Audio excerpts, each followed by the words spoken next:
수험생 여러분 안녕하십니까? 이제 단원별 문제표 시작됐죠. 그래서 시험에 꼭 나올 만한 문제만 기존의 타 출판사에서는 문제가 막 1000문제씩 되고 막 교과 페이지가 막 문제집도 막 500페이지, 600페이지 넘어서는데 사실 그 욕심이죠. 우리가 공무원 시험처럼 상대평가를 해서 커트라인이 88점에 끊길지 90점에 끊길지 모르는 그런 시험들은 어려운 문제, 남이 못 맞히는 어려운 문제를 맞춰야지만이 붙는 거예요, 이렇게. 근데 절대평가는 그런 시험이 아니다. 응? 같은 선생한테 배워서 남들이 맞히는 문제를 내가 실수에 틀리면 그럼 떨어지는 거예요. 보편적인 문제가 중요한 문제라는 거예요. 그러니까 여러분들이 꼭 명심할 게 이 400문제 좀 넘는데 문제를 풀다 보면 상급 난이도 아주 어려워요. 제가 상급 난이도 얘기하는 것은 한 80점 이상, 85점, 90점짜리 문제도 있고 중급 난이도. 우리가 중급이라 그러면 쉽게 얘기하면 45점부터 한 70 몇 점 들어가는 문제도 있고 기본 난이도가 그러죠. 우리가 그냥 쉬운 문제라고 그러죠. 쉬운 문제는 없어 사실은요. 하급이라고 그렇게 제가 기본 난이도. 그런 것들은 누구나 공부를 몇 개월 하면 그냥 맞히는 문제 이제 골고루 이렇게 이제 합쳐지는 거죠. 거기서 우리는 어디까지를 중요시 여기자. 기본 문제랑 중급 난이도까지를 중요시 여겨야지. 어려운 문제를 중요시 여기면 안 된다는 거예요. 그 어려운 문제 한 문제 풀겠다고 막 30분씩 투자해서 교과서 있는 거 다 찾아보고 이런 식으로 해서는 우리 짧은 시간에 하는 공부잖아요. 무조건 날짜 정해놨잖아요. 10월 마지막 주 토요일. 시간이 부족해요. 그래서 여러분들이 학교 다닐 때 우리가 중간고사, 기말고사 볼 때는 60점을 목표로 공부한 게 아니잖아요. 이렇게요. 응? 90점 목표, 100점 목표로 하니까 그 어려운 문제 한 문제에 막 집중, 연연하지만 그럴 필요가 없다는 얘기를 하는 거예요. 그래서 제가 때에 따라서 상급 난이도가 알려드릴 거예요. 이 정도 문제는 이해되는 데까지만 하자. 그리고 또 400문제 중에서도 특히 시험에 나올 만하고 너무너무 자주 나온 거 특히 또 체크를 해드릴 거예요. 중요 문제라고 그럴게요. 그런 식으로 하다 보면 제가 중요 문제 체크해 주는 게 아마 또다시 한 100문제쯤 될 거예요. 이 400 몇십 문제 중에서. 그럼 전부를 복습할 수 없다면 선생님이 단원 문제 풀면서 굉장히 중요한 문제다. 제가 중요한 문제라는 것은 해마다 너무너무 자주 나오는 지문들이라는 거예요.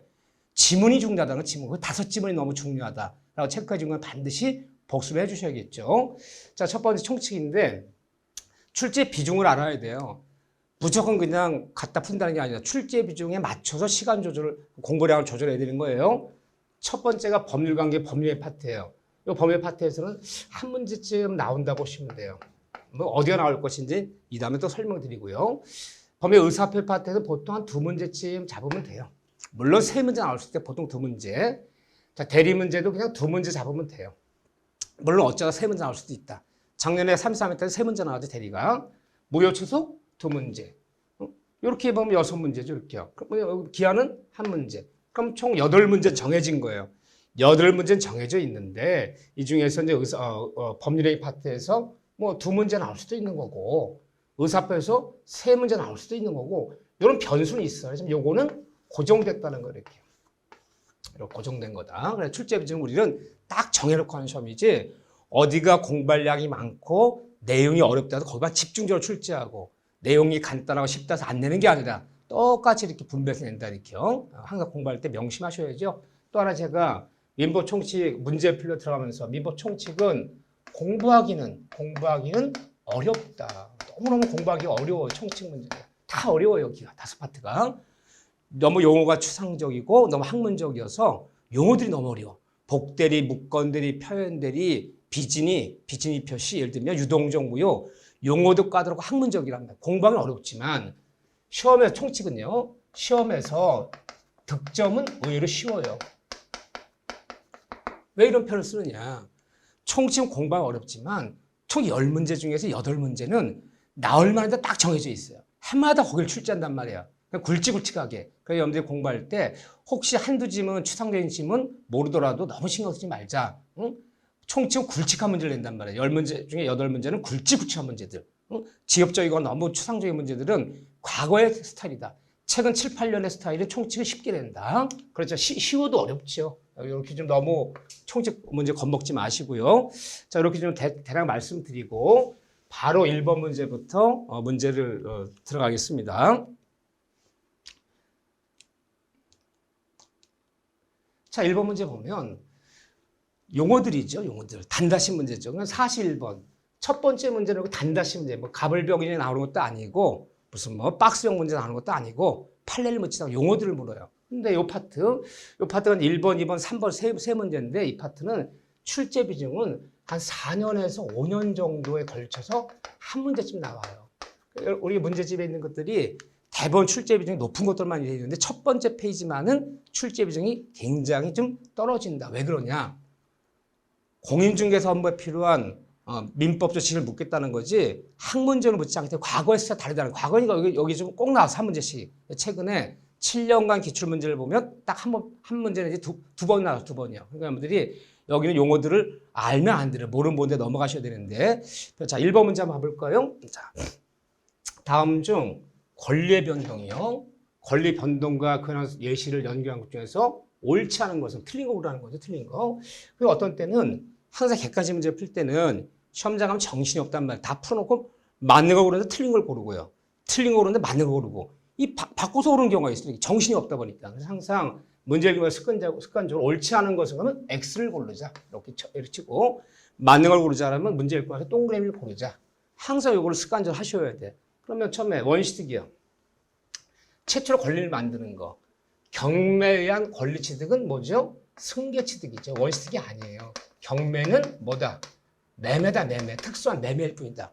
그래서 우리가 경매는 원시득이 아니다. 승계 취득이기 때문에 승계 취득한 권리는 하자 따라온단 말이에요. 그렇기 때문에 권리가 어느 부동산 경매 물건 나오면 권리 분석을 하는 이유가 뭐냐? 이게 승계 취득 때문에 권리 하자가 따라온단 말이에요. 경매에 완납하는 애. 근데 하자에 있는 부동산 취득할 수 있단 말이에요.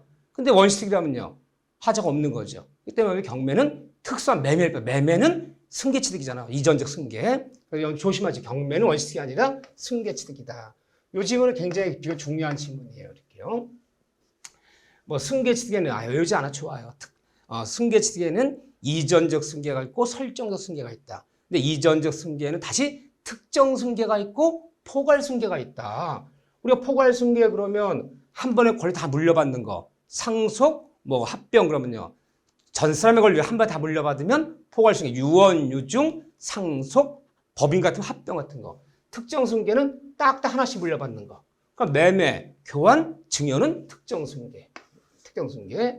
합병, 상속, 유언, 유증은 포괄 승계. 뭐 이 정도는 지나는 말로. 자, 이런 얘기들이 좀 어려운 얘기인데 좋아요. 이해된 데까지 합시다. 자, 권리 변경에는 어떻게 있습니까? 권리 변경에는 주체 변경, 내용의 변경, 작용의 변경이란 말이 있었다. 의미 없어. 다 용어들이 용어. 이거 무슨 논리가 있는 건 아니에요. 근데 우리가 작용의 변경 그러면 대표적인 게 순위의 승진. 1번 저당이 있고 2번 저당이 있는데 1번 저당을 돈을 갚아버렸어요. 그러니까 2번 저당이 저당권 자동 순위가 올라가는 걸. 그걸 우리가 법률용어로 순위의 승진. 이 단어 기억하세요. 순위의 승진을. 권리 변경 중에서 작용의 변경이나 부른다. 권리 소멸에는 절대적 소멸이 있고 상대적 소멸이 있다. 우리가 절대적 소멸이라는 말 뜻이 무엇입니까? 절대적 소멸은 갑이건 을이건 병이건 당사자건 삼자건 이 세상 모든 사람한테 권리가 없어지면 절대적 소멸. 상대적 소멸은요? 오늘 나의 입장, 내 입장이요. 오늘 내 입장에서만 권리가 없어지면 그건 상대적 소멸. 그럼 내 입장에서 없어진다는 게 뭡니까? 다른 사람들 입장에서 권리 소멸이 아니고 오로지 내 입장에서 권리가 없어지면 상대적 소멸. 이 세상 모든 사람한테 권리가 없어지면 절대적 소멸. 혼동으로 저당권자, 전세권자한테 소유권이 주어지면서 그 전세 저당가 없어지는 것은 절대적 소멸이에요. 모든 사람 다 없어지는 거예요. 특정인만 없어지는 게 아니다. 절대적 소멸은 그런 뜻이었죠. 이렇게요. 뭐 굉장히 4, 5년에 한 번 나올 만한 문제지만 세 문제 중에서 이 질문이 가장 중요한 그 지문이에요. 한번 여력이 되시면 시간이 충분하시면 우리가 기초 강의할 때도 강조했고 기본 강의 강조했으니까 권리의 변경에서 원시득, 승계취득, 이전적 승계, 설정 승계. 권리의 변경에는 주체 변경, 내용의 변경, 작용의 변경, 권리 소멸은 절대 소멸, 상대. 이 정도 얘기는 굵직굵직한 그 단어들은 좀 찾아볼 만한 의미가 있어요. 어쩌다 나오면 이게 구체가 묻는다 이렇게요. 자, 그런 다음에 이번 문제는 이 별표 하나 쳐져 있지만 요즘 문제 스타일은 아니에요. 그렇지만 그냥 나왔기 때문에 설명을 드리는데 우리 법률행위가 아닌 것은 법률행위에는 단독 법률행위, 계약 법률행위, 합동행위. 이거 기억하셔야죠. 법률에 분리한 것 중에서 의사 개수에 따라서 단독행위, 계약, 합동. 그러면 단독행위, 계약, 합동행위는 법률행위야. 그 아닌 건 법률행위 아니라 생각하세요. 이렇게요. 그럼 우리가 보세요. 무엇을 제가 설정을 합의했다. 합의 혼자 합니까? 계약이죠. 전세권 계약을 합의했다. 합의했다는 게 계약 맺었다는 얘기잖아요. 그런 다음에 채무면제 요거는 채권자 단독행위를 불러요. 그래서 우리가 상대방이 단독행위 그러면 앞자 따서 우리가 기본관리체가 8개를 했어요. 추, 동, 철이 낯술 먹고 취해서 면상 가득 해거린다 그래서 추, 추인, 동의, 철회, 취해서, 취소, 면, 채무, 면제, 상, 상계, 해해, 해제, 해지. 이 8가지는 상대방이 있는 단독행위라는 단독행위죠. 단독행위라 보면 법률행위예요. 그러면 법률행위라면 단독법률행위, 계약법률행위, 합동행위. 법인의 설립행위를 우리는 합동행위를 불렀어요. 물론 법인 설립행 시험법이 아니지만 합동행위, 무엇을 취소한다, 해제한다, 취소한다, 철회한다, 상계한다. 단독행위라는 의사표시잖아요. 그럼 여러분들 법률행위 그러면요. 같은 말은 아니지만, 같은 뜻은 아니지만 법률행위 그러면 의사표시하는 거. 남한테 내 말 의사표시하는 것을 법률행위라고 생각하세요. 여기 보시죠. 그렇지만 대리권 수의 표시는 여기 생각한 게 뭐였냐면요. 누구한테 대리권 준다고 표시를 통지했다는 거, 통지. 이게 통지란 말이 빠진 거예요. 실제 기출지문이지만 출제원들은 친절하지 않다. 우리가 125조에서 표현들에서 누구한테 대리권을 수했다고 표시, 통지하는 것은 이거 의사표시가 아니에요. 이거는 관념의 통지라는 이 관념의 통지라는 이것은 준법률행위. 의사표시 이건 의사표시가 아니에요. 있는 그대로 알려주는 의사표시가 아니에요. 자, 우리한테 어렵죠 이건요. 여기까지 상세히 배우진 않았지만 어쨌든 법률행위로 하면 의사표시. 법률행위로 하면 단독법률행위, 계약, 합동행위. 단독에 계약 맺는 거, 단독행위, 의사표시하는 거 다 법률행위다. 하지만 통지는 의사표시가 아니에요. 그냥 지나는 말로요. 자, 그래서 여기는 정답이 2번이 되겠죠. 자, 이렇게 봐주시고 그런 다음에 다시 한번 3번 문제인데 똑같은 문제가 좀 중복돼요. 2번 문제랑 3번 문제가 똑같은 문제예요. 3번 문제는 여러분들이 거의 똑같은 문제인데 자, 3번 문제는 우리가 예를 들면 공탁이라든가 소멸시효의 중단이라든가 채권 양도라든가 시효 중단 최고라든가 우리 시험법에 들어간 용어 하나도 없어요. 이게 시험법이가 아니야. 우리 시험법에는 소멸시효가 시험법에 빠졌어요. 우리는 조건기한과 시험법이잖아요. 채권 양도 시험법이 아니에요. 예를 들면 최고제도도 시험법이가 아니에요. 시험법이 아닌 질문들이 나왔단 말이에요. 이런 것들을 여러분들이 알겠다고 책 찾아보고 어디 네이버 들어가서 지식인 찾아볼 필요 없어요. 이 문제는 여러분들 패스하셔라. 그래서 차라리 1번 문제, 그럼 3문제 중에서 1번 문제가 너무너무 중요한 문제였고 그렇게 봐주시고 그 다음에 4번 문제는 특별히 체크하세요. 이렇게 하나 동그랗게 쳐. 이건 나올 확률이 좀 있다. 제가 3, 4년에 한 번씩 한 번에 나온다는데 요즘은 나오면 단독법령을 물어요. 4번은 중요한 문제다. 특히나 좀 중요한 문제다. 자, 4번 하나 봐주시고 잘라보세요. 우리가 수업 시간에도 제가 법률행위를 여러 가지 분류했어요.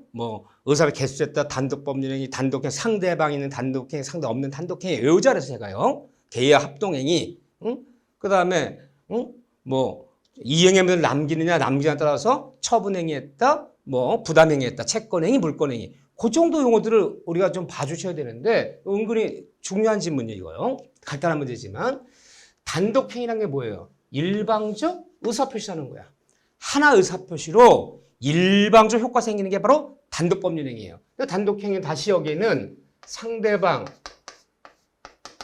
있는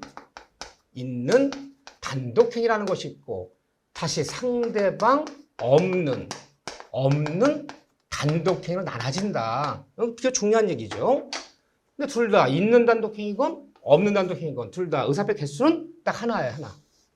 근데 어떤 차이가 있는 거냐?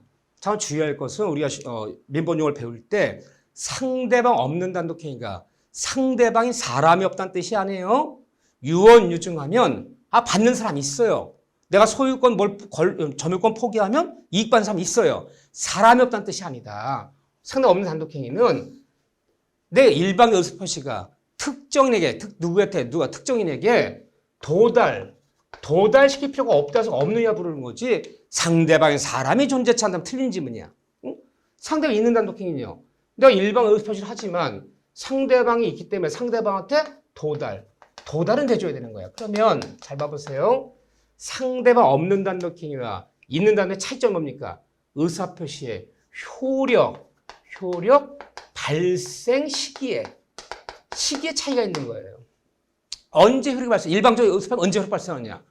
없는 단독행위는 누구한테 도달시킬 필요가 없기 때문에 의사표시를 발신하거나 도달이란 말이 없다는 거야. 의사표시만 완성되면.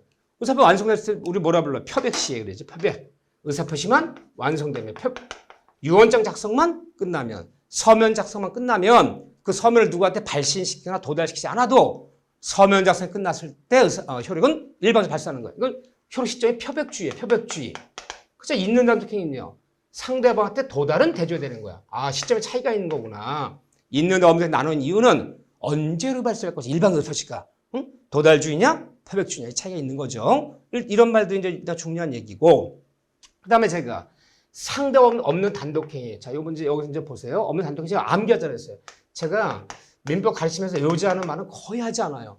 근데 없는 단독행위가 우리가 민법 총칙 배우다 보면 여기저기 조금씩 문제돼. 없는 단독행위 외워주는 게 좋아요. 상대방 없는 단독행위는 대표적인 뭐가 있었습니까? 대표적인 게 우리가 알고 있는 거예요. 유언, 유증하는 거. 그 다음에 뭐 소유권이라든가 어떤 점유권이라든가 어떤 뭐 이런 거요. 이런 권리의 포기. 다만 주의할 것은 권리의 포기는 없는 단독행위 맞아, 일반적으로. 그런데 이 권리의 포기 중에서도 제한물권이요. 제한물권의 포기는 얘기 달라요. 제한물권의 포기는 우리 제한물권, 그럼 용의물권, 담보물권, 지상권, 지역권, 전세권, 유치권, 저당치권, 이렇게 제한물권 부르는데 저당권 포기할 수 있어. 나. 근데 포기하면 말리잖아. 나 전세권 포기한다. 하지만 그 포기한다는 말이 누구한테? 설정자한테 도달은 돼줘야 되는 거야. 소유권, 점유권의 포기는 누구한테 의사표시 전달시킬 필요 없어요. 의사표시 완성되면 돼. 하지만 제한물권의 포기는 요거는 상대방 있는 단독행위이기 때문에 나 전세권을 포기한다. 유치권을 포기한다. 저당권 포기한다. 포기한다는 말이 설정자한테 도달은 돼줘야 돼. 이건 상대방 있는 단독행위라는 거예요. 이거 하나 주의하시고, 그 다음에 우리 시험법이 아니지만 법인 설립행위요. 사단법인. 재단법인이요. 죄송해요. 뭐 법인은 뭐 재단법인, 사단법인 시험법이 아니지만 이 재단법인 설립행위. 이 세 가지를 우리가 없는 단독행위 부르는데 상대방 없는 단독행위는 어떤 특징이 있다? 누구한테 발신 도달시킬 필요 없다 그랬잖아요. 서면 작성만 끝나면 곧바로 효력을 발생한다 그랬잖아요. 그렇기 때문에 어떤 관계가 명확하지 않으면 사후에 법적 분쟁 소지가 커지기 때문에 없는 단독행위 반드시 요식을 요구한다. 요식, 형식. 어떤 형식 내지는 관공서의 신고 등 형식을 구비하지 않으면 인정하지 않는다. 없는 단독행위만은 요식행위라는 말 꼭 기억해 주시고, 이 정도. 그런데 자 보면요. 없는 단독행위에서 거기서 4번 질문을 다시 봐보세요. 철회한다. 의사표 철회한다. 취소한다. 추인한다. 추동철, 추인, 동의, 철회, 해지, 상계 이런 것은 상대방 있는 단독행위. 나 소유권을 포기한다. 없는 단독행위. 그렇지만 해제는 잘 봐보세요. 그 해제는 내가 일방적으로 생각하면 단독행위예요. 근데 이 옆에 합의해제. 합의란 말이에요. 합의해제. 또는 합의해지. 합의자부터 보면요. 쌍방이 합의가 돼야 되는 의사 두 개가 되는 계약이 있죠, 이건요. 그래서 여러분들이 그냥 단독행위 글자 두 자짜리가 많아요. 해제, 해지, 철회, 상계, 추인 다 두 자짜리지만 합의자 붙으면 그건 계약으로 바뀌는 거예요. 그래서 이거는 합의해제는 단독행위 아니라 이것만은 계약이다 그래야죠. 여러분들이 여기에 제가 간단히 정리했지만 물론 이제 요약 정리배도 있고 여러분들이 기본 강의 들 때도 다 필기하셨을 거야. 하지만 다시 한번 상에 있는 단독행위, 없는 단독행위 좀 봐주시고 여기 조금 좀 정리가 필요해요. 제가 보면 단다시면 나온 한 문제 낸다라면 저는 4번이 제일 좋은 문제야. 여기요. 자, 5번까지도 있죠. 자, 5번 얘기 볼까요? 자, 5번 문제 있는데 다 비슷한 얘기죠. 제가 암기하자 했잖아요. 상대방 없는 단독행위를 골라보자. 그럼 물어보세요. 상대방 없는 단독 골라보자. 그러면 바로 나왔잖아요. 유언, 유증. 소유권, 점유권의 포기는 없는 단독행위지만 제한 물권을 포기한다. 제한 물권을 포기한다. 잘 봐보세요. 그냥 포기가 아니에요. 소유권, 점유권의 포기는 없는 선택이지만 제한 물권 포기. 나 채권을 포기한다. 나 돈 받을 거 포기한다. 포기할 수는 있지만 누구한테? 채무자한테 의사가 도달은 대줘요. 야, 나 또 빌려준 돈 1억은 나 오늘부로 안 받아도 돼. 포기한다. 의사가 전달돼드리는 거냐. 그러니까 제한 물권의 포기, 무슨 채권, 채무의 포기는 있는 단독행위. 소유권, 점유권의 포기는 없는 단독행위. 이거 봐주셔야 돼. 이 문제가 좀, 이거는 있는 단독행위. 동의한다. 뭐, 예를 들면, 해제한다. 대리권을 수여한다. 이거는 의사, 관념의 통지라서 준법률행위. 어쨌든, 이거 외워주자. 없는 단독행위요. 요식을 요구한다는 다시 한번 강조해요. 여기는, 그럼 5번까지요.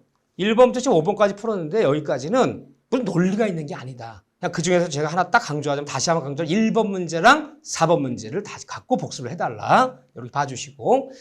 자, 그런 다음에 바로 6번 문제부터가 이제 본격적으로 이제 들어가는 거죠. 그렇죠? 자, 우리가 총칙에서 목적의 적법 들어가면요. 목적 들어가면 확정, 가능, 적법, 사회 타당. 근데 최근에 요전에 31회, 32회, 33회 이 세 번의 기출문제, 과거 지난 3년 기출문제는 적법부터 나왔어요. 강요법규, 단속규정, 효력규정 여기부터 나왔지만 전통적으로 해도 원시적 불능, 후발적 불능 얘기 정도는 봐줄 줄 알아야 돼요. 6번 문제도 중요한 문제다. 꼭 사시게 될 문제예요. 보세요. 바로 목적의 불능이에요. 그 목적은 확정되어야 되고 그리고 가능해야 되고 그리고 적법해야 되고 그리고 사회적 다 갖춰야 되는 거죠. 자, 그래서 거기서 가능이다, 불능이다. 옳은 것은 이 정도 지문 문제는 중급 문제라 여기 써 있지만 이 정도 문제 맞히면 뭐 당장 시험 봐도 65점에서 7점 정도 들어가는 문제예요. 문제가 어렵다는 게 아니라 그 정도의 난이도를 갖고 있다. 봅시다. 이 정도를 끼고 있다는 것은 계약법을 다 아는 거예요. 계약법을. 한 지 한 지 봅시다. 지문이 중요한 거예요. 자, 범의 목적에 관한 다음 설명 중 옳은 것을 맞는 걸 골라. 맞는 거. 자, 1번에 원시적 불능의 경우에 계약 체결상의 과실책임 또는 우연부담이 뭐 때문에 틀렸습니까? 우연부담이.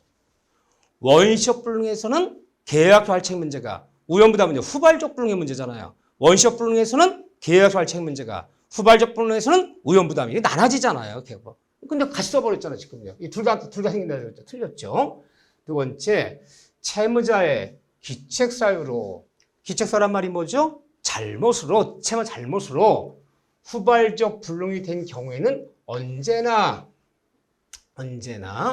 뭐가 좀 마음이 좀 걸려요? 언제나 우리 총칙 문제를 풀 때 기본적으로 말씀드리면 언제나 절대로 반드시 항상 이 극단적 용어를 쓰고 있지 않지만 이런 용어를 쓰면 일단은 틀렸다 봐야 돼.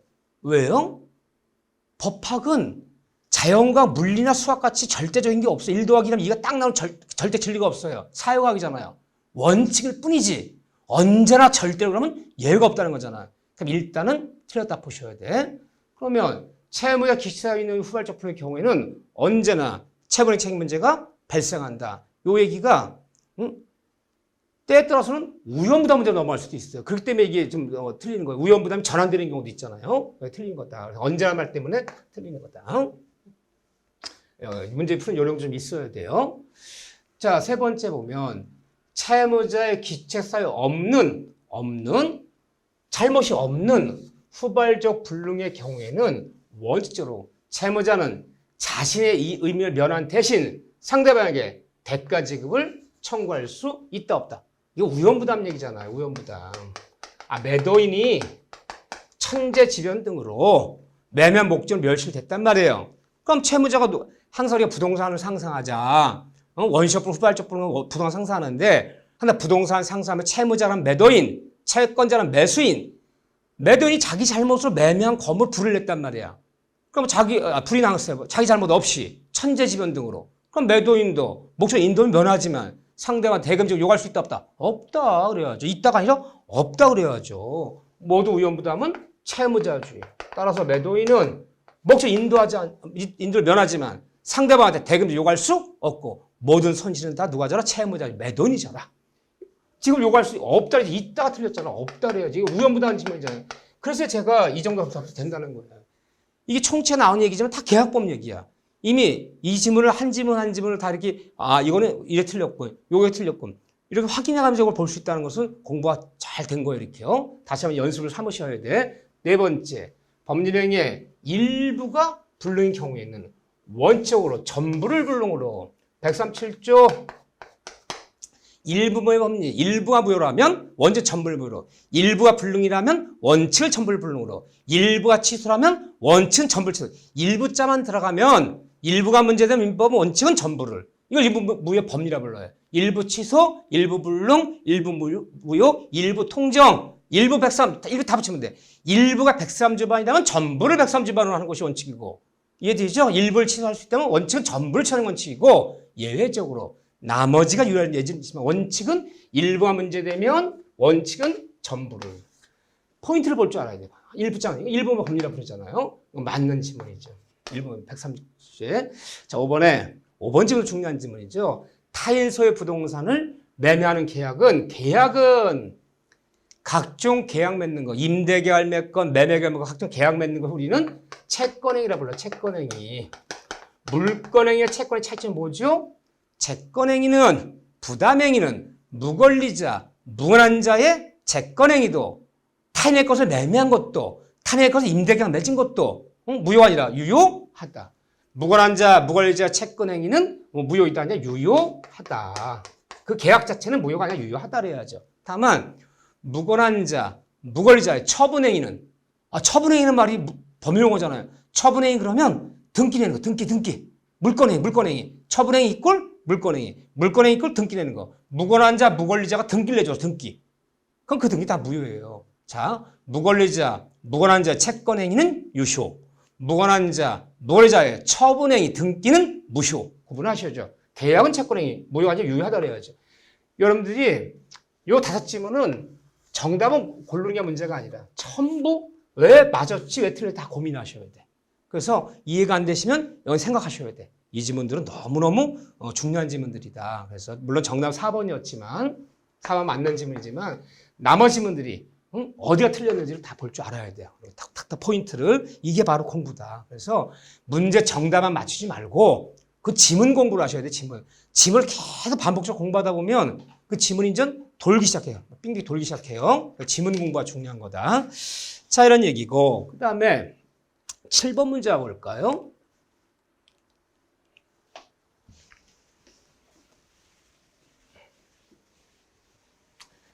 자, 7번 문제 봐봅시다. 7번에 보면 물론 이 문제도 좋은 문제예요. 제가 6번 문제, 7번 문제는 굉장히 아주 보편적이며 흔히 만날 수 있는 문제다. 시험장 가면 자주 나오는 지문들이 많아요. 7번에 보면 법률행위의 목적이요. 우리 목적이란 말이 뭐예요? 법률의 내용. 그 내용은 목적, 그 법률 내용은 좀 말을 바꾸면요. 우리 법률행위 중에 가장 대표적인 계약 맺는 거죠. 계약을 맺었는데 그 계약 내용이 그러니까 법률행위 그러면 가장 대표적인 계약 맺는 거야. 그럼 계약 내용이 몇 가지 갖춰야 돼. 그 계약 내용은 확정돼야 되고 가능해야 되고 적법해야 되고 사회적 타당성을 갖춰야 되는 거죠. 꼭 봅시다. 틀린 것은 자 X를 고르라. 자 1번에 법률행위 목적은 반드시 성립 당시에 확정돼 있어야 하는 것은 아니다. 맞아요, 틀려요. 맞아요. 확정이란 꼭 처음부터 확정될 요하는 건 아니다. 그 이행기까지 뭔가 이행할 때까지 확정하신 기준과 방법이 구체 정하면 되는 거지. 처음부터 확정돼야지만 유효하다는 얘기는 아니다. 따라서 반드시 처음부터 확정되는 요하는 것은 아니다. 맞는 지문이잖아. 지문 자체가 유명하죠. 두 번째 보면 도박참 이행으로서 토지를 양도하는 계약은 반사의 법률행위에서 무효이다. 도박, 첩계약, 도박계약 이런 단어만 들어가면 다 뭐죠? 103조 위반이잖아요. 도박, 윤리, 도덕, 풍속, 반사회적, 도박 이는 무효이다. 이렇게 보면 돼요. 여러분들 어떤 때 보면 지문을 이렇게 읽었는데 말이 좀 꼬이는 것 같아. 그럼 항상 그 객관식 문제는 첫 소절과 마지막만 보세요. 중간에 있는 말이 좀 이렇게 모르는 말이 좀 있고 잘 이해가 안 되게 문맥이 국어학적으로. 그럼 항상 첫 소절과 마지막 소절. 도박은 무효이다. 맞잖아 103조. 그리고 보셔요. 요령이에요. 도박 채무는 도박은 무효이다. 왜? 103조 위반. 요령도 있어야 돼. 그래서 자 보세요. 세 번째. 이거 맞는 질문이고. 법령이 성립 당시에는 그 목적 시에 가능했으나 성립 당시에는 가능했어. 당시에는 가능했으나 성립된 이후에 법령이 성립된 이후에 계약이 성립한 이후에 법령이 성립한 이후에 계약 성립한 이후에 불가능해졌다. 불능이 된 경우에는 무효이다. 틀렸네요. 무슨 불능을 얘기해요? 지금 후발적 불능 얘기잖아요. 성립 당시에는 가능했으나 계약 법령이 성립한 이후에 불능이 된 후발적 불능은 유효하다. 원시적 불능은 무효이다. 성립 당시에 이미 이행이 불가. 성립 당시에 이미 이행이 불가하다. 원시적 불능 무효. 성립 당시에는 가능했으나 성립한 이후에 불가능이 됐더라. 후발적 불능은 유효를 해야죠. 정답은 나왔네요. 틀린 거니까 3번 골라야죠. 네 번째, 법률의 동기가 동기의 불법. 포인트는 요거죠. 제가 딱 밑주고 있는 게 포인트예요. 동기는 어디 있는 게 동기냐? 마음속에 있죠? 동기의 불법한 법령에도 원칙은 유효하지만 대원 판례에 따르면 그 동기가 표시되거나 또는 상대방이 알거나 알려진 경우에는 무효로 한다. 즉 동기의 불법한 판례 태도는 표시설 플러스 또는 인식설. 이 두 가지가 103점에서 무효이다. 동기의 불법. 효력에 영향을 미치지 않아. 원칙은 그래요. 원칙은 효력에 영향을 미치지 않으나. 원칙은 유효하다는 뜻이잖아요. 동기는 마음속에 있는 게 불과해. 동기가 불법하다고 효력에 영향을 미치는 건 유효한 거예요. 그러나 다만 그 동기가 상대방에게 표시되거나 표시된 경우 둘 중에 하나잖아. 표시되거나 또는 표시하지 않아도 상대방이 알거나 알려진 경우 표시된 경우에는 그때는 무효로 한다.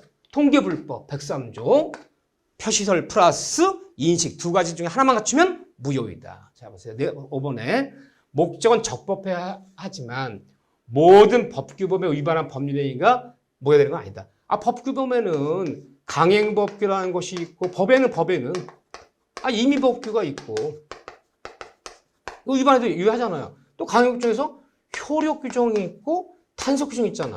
따라서 강행법 규정 다 효력 규정 위반만 무효가 되는 것이지 법을 어겼다 다 무효된다는 얘기는 아니다. 좋은 질문이죠. 이걸 간단히 묻고 있잖아요. 자 여기 있는 질문들도 굉장히 좋은 질문들이에요. 그래서 문제를 많이 푼다 등산. 1000문제 풀면 뭐예요? 1500문제 풀면 뭐합니까? 하나를 풀어도 정답 맞추고 나서 한 질문 한 질문 다시 한번 이 지문이 그때 나오기 때문에 그러니까 차라리 난 10문제 푸는데 예를 들면 50분이 걸렸다. 근데 5문제 갖고 50분 푸세요. 천천히 지문 공부하면 그게 훨씬 낫다. 그래서 여러분들이 이해가 안 되는 상태에서 문제 많이 푸는 게 아니다. 이거 잘 봐주셔야 돼. 좋은 문제였죠. 이것도요. 정답은 물론 7번은 2번이 틀렸네요. 자, 8번 문제 볼까요? 자, 근데 또 비슷한 문제들이 이제 계속 쏟아져 나오죠. 근데 한 문제는 여기서 나온다 봐야 돼요. 지금 여기 7번, 8번, 9번 지금 이렇게 나오는데 이 중에 한 문제는 나온다 봐야 돼요. 반드시. 자, 법률의 목적에 관한 다음 설명 중 옳은 것은 종합적인 문제죠. 이 정도 문제를 자유자재로 풀면 공부 잘 하시는 거예요. 자, 옳은 것은 맞는 거 그래. 맞는 거. 자, 1번 좀 봐볼까요? 유동적 무효 상태에 있는 토지거래 계약의 당사자는 토지거래 계약을 완성시키기 위해서 상대방에게 협력 의무. 그러니까 항상 지문이 길어지면요. 사실 여기는 문제를 쓰면 선생님이 점을 찍지 않았지만 이 지문이 길어지면 중간에 콤마가 찍혀요. 반드시. 두 문제가 결합되면 콤마를 찍어주게 돼 있어. 출제원들한테 반드시. 문제가 결합되면. 그러면 항상 제가 그랬어요. 지문이 길면 첫 번째 소절에 있는 단어와 마지막을 보자 그래서 마지막. 그럼 마지막 보면요. 유동적 무효 상태에서도 협력 의무 불이행을 이유로 토지거래가 해제할 수 있다 없다? 없다 그래야죠. 유동적 무효 상태에서 무슨 해제만 인정한다? 계약금 포기하는 약정 해제만 인정한다. 계약금을 포기하고 매도인은 100을 해제한다. 이것만 인정하지 유동적 무효 상태에서 채무를 불이행했다고 해서 허가 협력치 않는다고 해서 해제할 수는 없다. 이런 해제를 무슨 해제를 하는 거예요? 법정 해제라는 말은 없어요. 약정 해제, 법정 해제. 우리 법정 해제라는 말은 뭔가 상대방이 잘못했어. 뭔가 상대방이 잘못했을 때 일방적으로 계약을 파기하는 법정 해제는 없어요. 유동규모는. 계약금 포기하는 약정 해제 인정하잖아요. 있다가 아니라 없다. 틀렸죠. 자, 2번 지문이 굉장히 어려운 지문이에요. 논리를 생각하려면 말이 꼬여요. 근데 유명한 지문이야. 요즘은 사실은 첩관계, 내연관계 이런 것들은 지금 27회 이후부터는 안 나왔어요. 그전에는 이게 공인중개사 시험인지 법무사 시험인지 맨날 내연관계, 첩관계. 아니 중개 모을 때 내용 관계, 첫 관계 상담할 일 없잖아요. 부동산 얘기를 해야지. 근데 과거엔 좀 자주 나왔던 지문이야. 최근은 부동산 지문이 잘 나오지 이거 잘 묻지는 않는데 그래도 보세요. 유명하게 틀리는 지문이에요. 부첩 관계 종료를 조건으로 무슨 조건? 이게 해제 조건이라는 거야. 해제 조건, 해제 조건. 조건에 정지 조건 있고 해제 조건 있잖아요. 부첩의 종료를 해제 조건으로 대가를 제공하기로 하는 계약은 반사적 법률행위로서 무효이다. 그러면 이 지문이 맞냐 틀리냐 보세요. 틀렸어요. 옳은 걸 고르는 거잖아요, 지금요. 그럼 왜 틀리냐 보세요. 해제 무효이다. 이거 맞는 지문이에요, 맞는 지문. 죄송해요. 부청의 종료를 조건한다. 그럼 이런 조건은 우리가 불법 조건이라는 거야. 논리 생각하지 마세요. 불법 조건이요. 반사적인 조건, 부처 관계, 도박이 어떻고, 범죄가 어떻고, 불법 조건이 붙어버리면 조건만이 무효가 아니라 범죄 전체가 뭐다? 무효가 된다 배웠잖아요. 그럼 이거는 부처의 종료를 조건으로 대가를 제공하기로 계약은 반사적 법률행위로서 무효이다. 이 지문은 맞는 지문이에요. 맞는 지문. 세 번째 봐보세요. 건물 임차인이, 이거 계약법 문제네요. 건물 임차인이 원상의 보임을 면한 대신 비용 상한 청구권을 포기하기로 한 약정했어요. 무슨 말이에요, 이게? 즉, 비용 상한 청구권 포기한 약정은 강요자 반함으로 무효. 틀렸죠? 비용 상한 청구권 무슨 규정이다? 임의 규정이다.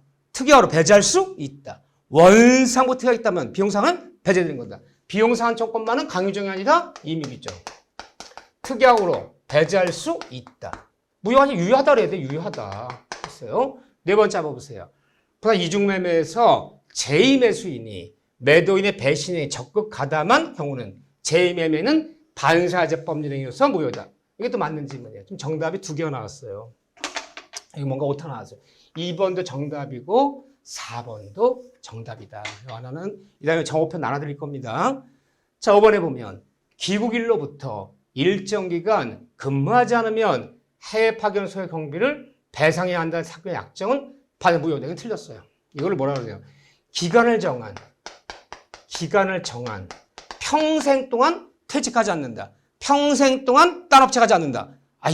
이건 인신을 구속하는 반사적이지만 일정 기간 중에서 우리가 해외 파견시켜서 공부시키는데 회사 돈이 많이 들었단 말이에요. 그래서 해외 파견 가서 공부한 다음에 1년 내에 퇴직하면 그때 들어간 모든 소요 비용을 하기로 하자. 이건 유효한 거예요. 기간을 정한 경업피지라 불러요. 경업피지 기간 유효해요. 이건 반사적이 아니에요. 기간을 정했기 때문에 유효하다. 예전 지문이야. 이 지문 그 중요한 지문은 아니지만 유효하다 그래야 돼. 무효가 아니다. 여러분들이 여기는 정답이 2번은 맞는 거예요. 2번과 4번을 정답 체크하셔야 돼요. 봐주시고 요즘에 굉장히 어려운 지문이에요. 그렇지만 여러분들이 첩관계를 조건으로 도박을 조건으로 뭘 조건으로 불법 조건이라고 그러는 거잖아요. 불법 조건이 붙어버리면 그 불법 조건이 정제부터 해제부터 언제나 다 뭐다? 무효이다. 이렇게 들어가야죠. 반사회적이기 때문에. 자, 요 지문이 좀 어려웠네요. 2번 지문이 굉장히 어려웠던 지문이에요. 제가 다시 한번 강조하지만 최근은 첩관계 도박 얘기가 잘 나오진 않는다. 우리 시험에서. 부동산 지문이 주로 나오지만. 그렇죠. 나온 김에 봐주시고. 8번 문제가 좀 어려웠네요. 8번 문제가 좀 난이도가 좀 높았네요. 자, 9번 문제 봐볼까요? 9번도 굉장히 중요한 지문들이죠. 자, 이거는 암기가 좀 필요하죠. 제가 항상 강조한 게 효력 규정, 단속 규정에서 뭘 기억하자? 효력 규정? 이거 암기해야 된다, 제가. 효력 규정 위반하면 언제나 무효되는 거지. 효력 규정 위반하면 명의상 약정에 관련되는 거, 토지거래 허가에 관련되는 거, 자격증을 빌려주는 명의 대여하는 계약 관련되는 거, 법정 중개 수수를 초과하는 약정, 법정 이자를 초과하는 이자제 법정 이자를 초과하는 약정. 예를 들면 무등록제 중개 영업행위는 무조건 무효잖아. 제가 지금 입으로 얘기했지만 몇 번 강조했어요. 이건 반대 외워야 된다고. 최근에 시험이 32회 33 시험이 사실론 문제가 이 9번 문제부터 나왔어요. 연속 2년. 여기부터 나왔어요. 여기부터. 자, 봅시다. 너무너무 중요한 문제. 자, 이것도 체크. 자, 여기까지 오면 제가 4문제 체크했어요. 특히나 좀 잘 봐달라고. 자, 1번에 보면, 자, 한 지문씩 봐보세요. 1번에. 관계 법령에서 정한 한도를 초과하는 중개 수수료. 약정은 전부 무효가 아니라 초과하는 범위 내에서는 무효이다. 무슨 규정? 효력 규정. 법정 중개 보수 규정이 있죠. 수수료만 쓰지 말자. 법정, 중개, 보수정이 있는데 법에 규정된 보수를 초과하는 약정은 전부명한 초과한 부분은 무효이다. 무슨 규정? 효력 규정. 좋은 지문.